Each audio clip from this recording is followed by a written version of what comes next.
नमस्कार साथियों, स्वागत है आपका हमारे YouTube चैनल में। आप मध्य प्रदेश के किस जगह से हमारे समाचार सुन रहे हैं, कृपया कमेंट बॉक्स में लिखकर हमें ज़रूर बताएं। भोपाल से प्रस्तुत है मध्य प्रदेश के प्रादेशिक समाचार। समाचारों के साथ मैं रजनी शुक्ला। पहले मुख्य समाचार। पीएम मोदी ने बुधवार को राष्ट्रमंडल खेल 2022 में भाग लेने जा रहे भारतीय दल के साथ की बातचीत, बताया दुनिया पर छा जाने का सुनहरा अवसर। प्रधानमंत्री ने देश में 200 करोड़ टीके लगाने की उपलब्धि पर टीकाकरण कर्मियों की सराहना की।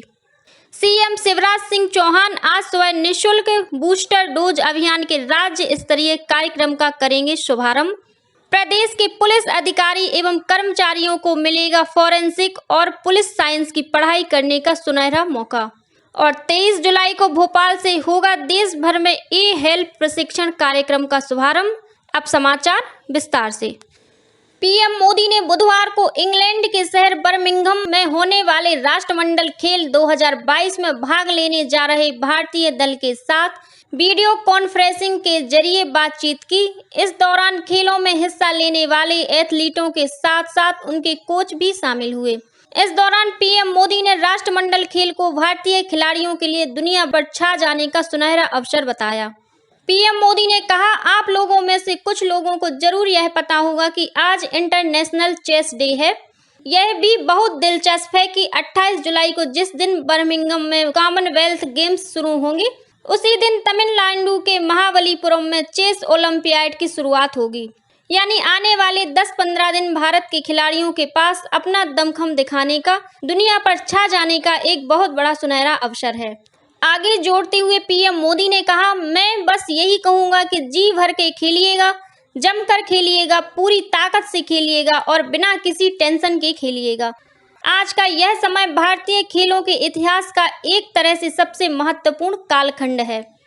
राष्ट्रपति चुनाव की मतगणना आज राष्ट्रीय राजधानी के संसद भवन परिसर में 11 बजे से शुरू होगी।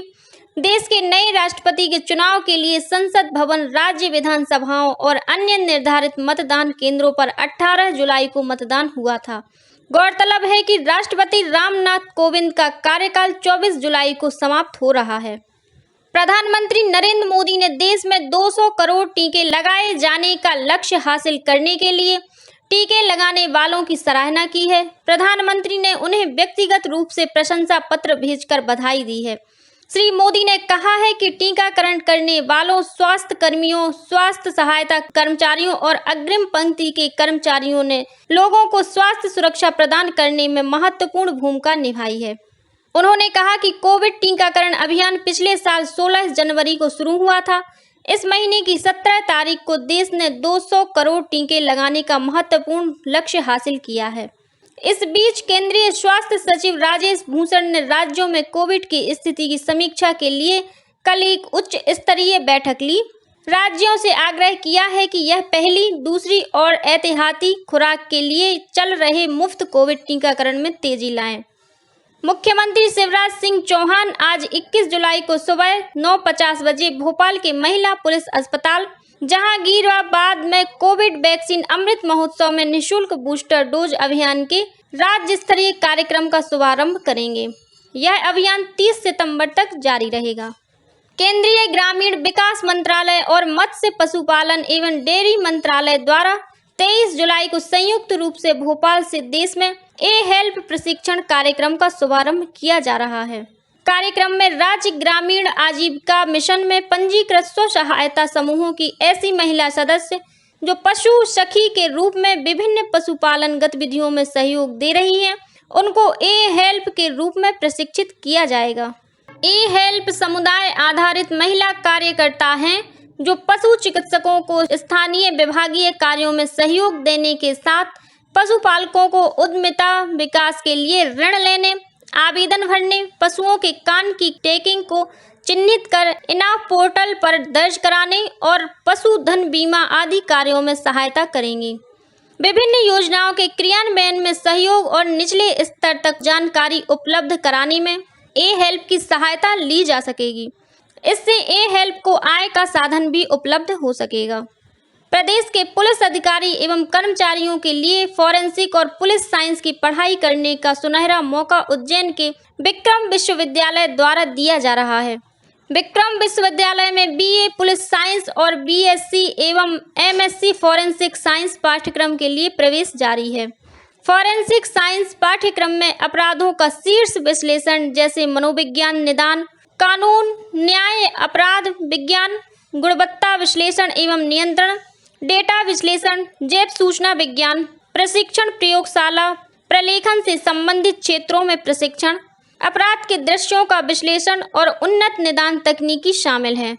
साथ ही पाठ्यक्रम नवीन प्रशिक्षण के किट, उन्नत उपकरणों एवं उनका उपयोग कर अपराधी एवं उनके द्वारा किए गए अपराधों को साबित करने के लिए सबूतों की विभिन्न तरीके से जांच जैसे फिंगरप्रिंट एवं डीएनए विश्लेषण, विषय विज्ञान परीक्षण, लिखावट एवं अपराध के दृश्यों का विश्लेषण, आनुवांशिक संबंधों का विश्लेषण कर अपराध की प्रकृति एवं आपराधिक की पहचान कर उसे पकड़ने एवं फरियादी को उचित न्याय दिलाने में मदद करता है। राज्य निर्वाचन आयुक्त श्री बसंत प्रताप सिंह ने त्रिस्तरीय पंचायत एवं नगरीय निकाय आम निर्वाचन 2022 पूर्ण होने पर आभार व्यक्त किया है। श्री सिंह ने इतने कम समय में दोनों निर्वाचन पूरा करने में सभी मतदाताओं, अभ्यर्थियों, राजनीतिक दलों, अधिकारियों, कर्मचारियों एवं मीडिया के सहयोग पर आभार जताया है। श्री सिंह ने कहा है कि देश में पहली बार किसी राज्य में त्रिस्तरीय पंचायत एवं नगरीय निकाय निर्वाचन एक साथ कराए गए हैं। साथ ही बरसात का मौसम होने से कठिनाइयां भी ज्यादा थीं। उन्होंने कहा कि इन सब परिस्थितियों के बावजूद सभी के सहयोग से निर्वाचन कराया जाना संभव हुआ है। गौरतलब है कि 27 मई को त्रिस्तरीय पंचायत निर्वाचन और 1 जून को नगरीय निकाय निर्वाचन की घोषणा की गई थी। पंचायत निर्वाचन में जिला पंचायत सदस्य के 875, जनपद पंचायत सदस्य के 6,771, सरपंच के 22,924 और पंच के 3,63,355 पद के लिए निर्वाचन प्रक्रिया पूरी की गई। इसी तरह नगरीय निकाय निर्वाचन में महापौर के 16 और पार्षदों के 6,507 पद के लिए निर्वाचन कराया गया। राज्यपाल श्री मंगू भाई पटेल ने राजभवन में जनजातीय कार्य विभाग के अधिकारियों के साथ विभागीय योजनाओं के क्रियान्वयन की जानकारी ली। उन्होंने कहा कि विशेष पिछड़ी जनजातियों के शैक्षणिक स्तर का अध्ययन कराया जाना चाहिए। लक्षित समूह में जो शिक्षा से वंचित और विकास के लाभ से दूर है, उनको विकास की मुख्य धारा में शामिल करने के प्रयासों को प्राथमिकता दी जानी चाहिए।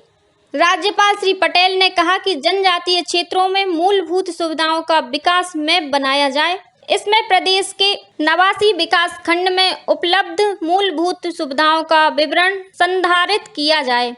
राज्यपाल श्री पटेल ने उच्चतर माध्यमिक विद्यालयों के छात्र छात्राओं को सरकार द्वारा दी जा रही सुविधाओं और लाभों की जानकारी देने के लिए कहा तथा 12वीं कक्षा में अध्ययनरत विद्यार्थियों का डेटाबेस तैयार करने की जरूरत बताई।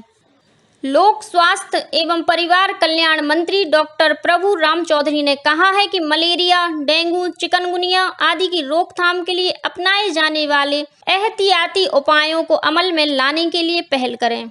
उन्होंने कहा कि बीमारी फैलने के पहले रोकथाम के उपाय किए जाने से बीमारी पर कारगर नियंत्रण पाया जा सकता है। स्वास्थ्य मंत्री डॉक्टर चौधरी मंत्रालय में राष्ट्रीय वेक्टर जनित रोग नियंत्रण कार्यक्रम की राज्य टास्क फोर्स कमेटी की बैठक को संबोधित कर रहे थे। स्वास्थ्य मंत्री डॉक्टर चौधरी ने कहा कि डेंगू मच्छर का लार्वा साफ पानी में पनपता है। वर्षा काल में घरों के आसपास जहां साफ पानी जमा हो जाता है, वहां डेंगू मच्छर होते हैं और डेंगू फैलता है। घरों के आसपास और अन्य स्थानों में पानी जमा नहीं होने दें। ऐसी स्थिति में डेंगू मच्छर के पैदा होने की संभावना नहीं होगी। आम नागरिकों को डेंगू की रोकथाम के उपाय अपनाने के लिए कहा जाए। पानी एकत्र करने के बर्तनों को खुला नहीं रखें। स्वास्थ्य मंत्री ने कहा कि मलेरिया, चिकनगुनिया आदि की रोकथाम के लिए किए जाने वाले एहतियाती उपायों को अपनाने के लिए नागरिकों से आग्रह किया जाए। भारत निर्वाचन आयोग द्वारा मतदाताओं के नाम जोड़ने, नाम पर आपत्ति करने, मतदाता के नाम संशोधन करने एवं मतदाता के नाम का स्थानांतरण एवं विधानसभा क्षेत्र से अन्य विधानसभा क्षेत्र में करने संबंधी प्रयोग में आने वाले निर्धारित फॉर्म में परिवर्तन किया गया है। इसके संबंध में सीहोर, रायसेन एवं विदिशा जिले के चुनिंदा BLO और ऑपरेटर्स का प्रशिक्षण 20 जुलाई को मुख्य निर्वाचन पदाधिकारी कार्यालय के सभाकक्ष में दिया गया। भारत निर्वाचन आयोग द्वारा मतदाता के नाम जोड़ने आदि से संबंधित जिन फार्मों में परिवर्तन किया गया है, उसमें सर्वप्रथम मतदाताओं का आधार नंबर एवं मोबाइल नंबर की जानकारी दी जाना भारत निर्वाचन आयोग द्वारा स्वैच्छिक रखा गया है। और अब पेश है मौसम का हाल। मध्य प्रदेश में छतरपुर, दमोह, पन्ना, सागर, टीकमगढ़, श्योपुर, मुरैना, भिंड, ग्वालियर, शिवपुरी, गुना, दतिया, अशोकनगर, कटनी, डिंडौरी, जबलपुर, मंडला, बालाघाट, विदिशा, रायसेन और नर्मदापुरम जिलों के लिए अलर्ट जारी किया गया है। इन 21 जिलों में गुरुवार 21 जुलाई सुबह 8:30 बजे तक मूसलाधार बारिश हो सकती है। इसी के साथ मध्य प्रदेश के समाचारों का ये बुलेटिन समाप्त हुआ।